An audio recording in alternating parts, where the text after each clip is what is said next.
নমস্কার বন্ধুরা, আপনারা দেখছেন জব আইডিয়া ইউটিউব চ্যানেল। বন্ধুরা, লোকসভা ভোটের আগেই বড় ঘোষণা করলেন মুখ্যমন্ত্রী মমতা বন্দ্যোপাধ্যায়। বন্ধুরা, রাজ্যের সাধারণ নাগরিকদের উন্নয়নের জন্য একাধিক সরকারি প্রকল্প চালু করেছেন রাজ্যে মুখ্যমন্ত্রী মমতা বন্দ্যোপাধ্যায়। এবার বন্ধুরা, রাজ্যের সাধারণ নাগরিকদের কথা চিন্তা করে লোকসভা ভোটের আগে নতুন একটি প্রকল্পের কথা ঘোষণা করলেন মুখ্যমন্ত্রী মমতা বন্দ্যোপাধ্যায়। নতুন এই প্রকল্পের মাধ্যমে রাজ্যের সাধারণ নাগরিকদের ফ্রিতে বিদ্যুৎ পরিষেবা দেওয়া হবে। তো বন্ধুরা, কিভাবে আপনারা এই প্রকল্পের সুবিধা পাবেন বিস্তারিত জানতে হলে আজকের ভিডিওটি পুরোপুরি দেখুন। ভিডিওটি দেখার সাথে সাথে বলবো বন্ধুরা, আপনারা যারা আমাদের চ্যানেলে নতুন দর্শক, চ্যানেলটি সাবস্ক্রাইব করে অল নোটিফিকেশন বেলটি অন করে নেবেন বিভিন্ন সরকারি প্রকল্পের আপডেট সবার প্রথম পাওয়ার জন্য। চলুন বন্ধুরা, আজকের ভিডিওটি শুরু করা যাক। দেখুন বন্ধুরা, আজকের এই প্রতিবেদন ভোটের আগে ইলেকট্রিক বিল নিয়ে মুখ্যমন্ত্রী বড় ঘোষণা, এত ইউনিট অবধি ফ্রি ইলেকট্রিক বিল। তো বন্ধুরা, কিভাবে আপনারা ফ্রিতে ইলেকট্রিক পরিষেবা পাবেন চলুন বিস্তারিত জেনে নেওয়া যাক। দেখুন বন্ধুরা, মুখ্যমন্ত্রী মমতা বন্দ্যোপাধ্যায় ঘোষণা করলেন নতুন প্রকল্প হাসির আলো। এবার থেকে 75 ইউনিট পর্যন্ত বিদ্যুৎ বিল মুকুব করবে রাজ্য সরকার। প্রতি মাসে ইলেকট্রিক বিল এর অঙ্কের কথা ভেবে সাধারণ মধ্যবিত্ত ও নিম্নবিত্ত মানুষের কপালে চিন্তার মাঝে লক্ষ্য করা যায়। ইলেকট্রিক আমাদের দৈনন্দিন জীবনের প্রতিটি কাজের সঙ্গে বর্তমানে জড়িয়ে পড়েছে। ফলে মাস গেলে বেশ অনেকটা মোটা টাকা ইলেকট্রিক বিল হিসাবে জমা দিতে হয়। নির্দিষ্ট সময়ের মধ্যে ইলেকট্রিক বিল জমা না দিলে আবার জরিমানার সম্মুখীন হতে হয়। তাই পকেটে টান থাকলেও যে কোনোভাবে নির্ধারিত সময়ের মধ্যেই ইলেকট্রিক বিল মিটিয়ে দিতে হয় সাধারণ মধ্যবিত্ত মানুষকে। তবে এবার রাজ্যের সাধারণ মানুষদের কথা চিন্তা করে রাজ্যের মুখ্যমন্ত্রী মমতা বন্দ্যোপাধ্যায় ঘোষণা করলেন নতুন একটি প্রকল্প।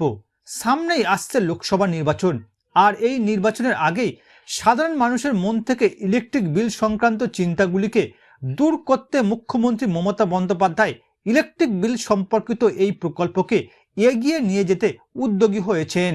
দেখুন বন্ধুরা, জানা গেছে মুখ্যমন্ত্রী ঘোষণা করা এই হাসির আলো প্রকল্পের মাধ্যমে এবার থেকে 75 ইউনিট পর্যন্ত সমস্ত বিদ্যুৎ বিল মুকুব করে দেবে রাজ্যের বিদ্যুৎ বিভাগ। স্বাভাবিকভাবে এতে সাধারণ দরিদ্র রাজ্যবাসীর কাঁধ থেকে বিদ্যুতের বিলের বোঝা অনেকটাই হালকা হবে। মুখ্যমন্ত্রী মমতা বন্দ্যোপাধ্যায় চালু করা বিশেষ এই প্রকল্পটির নাম হলো হাসির আলো প্রকল্প। 2020 সালে মুখ্যমন্ত্রী প্রথম চালু করেছিলেন এই প্রকল্প। সেই সময় এই প্রকল্পের অধীনে কিছু মানুষের 75 ইউনিট পর্যন্ত বিদ্যুতের বিল মুকুব করে দেওয়া হয়। হাসির আলো প্রকল্পের অধীনে রাজ্যে যেসব পরিবারগুলি 0.3 কিলোওয়াট বিদ্যুৎ খরচ করে তাদের 75 ইউনিট পর্যন্ত বিদ্যুৎ পরিষেবা বিনামূল্যে প্রদান করবে রাজ্য সরকার। পশ্চিমবঙ্গ রাজ্যের বিদ্যুৎ পরিষেবা অনুসারে প্রতি 3 মাস অন্তর রাজ্যবাসীর বাড়িতে বাড়িতে পৌঁছে যায় বিদ্যুতের বিল। অর্থাৎ বন্ধুরা, এবার থেকে 75 ইউনিট পর্যন্ত ইলেকট্রিকের বিল আপনাদের আর জমা দিতে হবে না। 75 ইউনিট পর্যন্ত ইলেকট্রিক বিল রাজ্য সরকার মুকুব করে দেবে। এরপর দেখুন বন্ধুরা, রাজ্য সরকারের তরফ থেকে জানানো হয়েছে হাসির আলো প্রকল্পের অধীনে 3 মাস পর যদি দেখা যায় কোনো পরিবারের 75 ইউনিট বা তার কম বিদ্যুৎ খরচ হয়েছে, তবে সেই সব পরিবারের সম্পূর্ণ ইলেকট্রিক বিলের টাকাটি মুকুব করে দেওয়া হবে সরকারের তরফ থেকে। এছাড়াও বন্ধুরা, সরকারের তরফ থেকে বলা হয়েছে যদি কোনো পরিবারের বিদ্যুৎ খরচ 75 ইউনিটের থেকে বেশি হয়, সেক্ষেত্রে 75 ইউনিটের ওপর যতটুকু ইউনিট বেশি হয়েছে শুধু সেই পরিমাণ বিলের টাকা তাকে প্রদান করতে হবে। রাজ্যের আর্থিকভাবে পিছিয়ে পড়া মানুষরাই এই প্রকল্পের মাধ্যমে বিদ্যুৎ বিল মুকুবের সুবিধা উপভোগ করতে পারবেন। তো বন্ধুরা, বর্তমানে আপনারা কোন কোন জেলা থেকে আমার এই ভিডিওটি দেখছেন অবশ্যই কমেন্ট করে জানাবেন। এছাড়া বন্ধুরা, কোনো প্রশ্ন থাকলে জানাতে ভুলবেন না।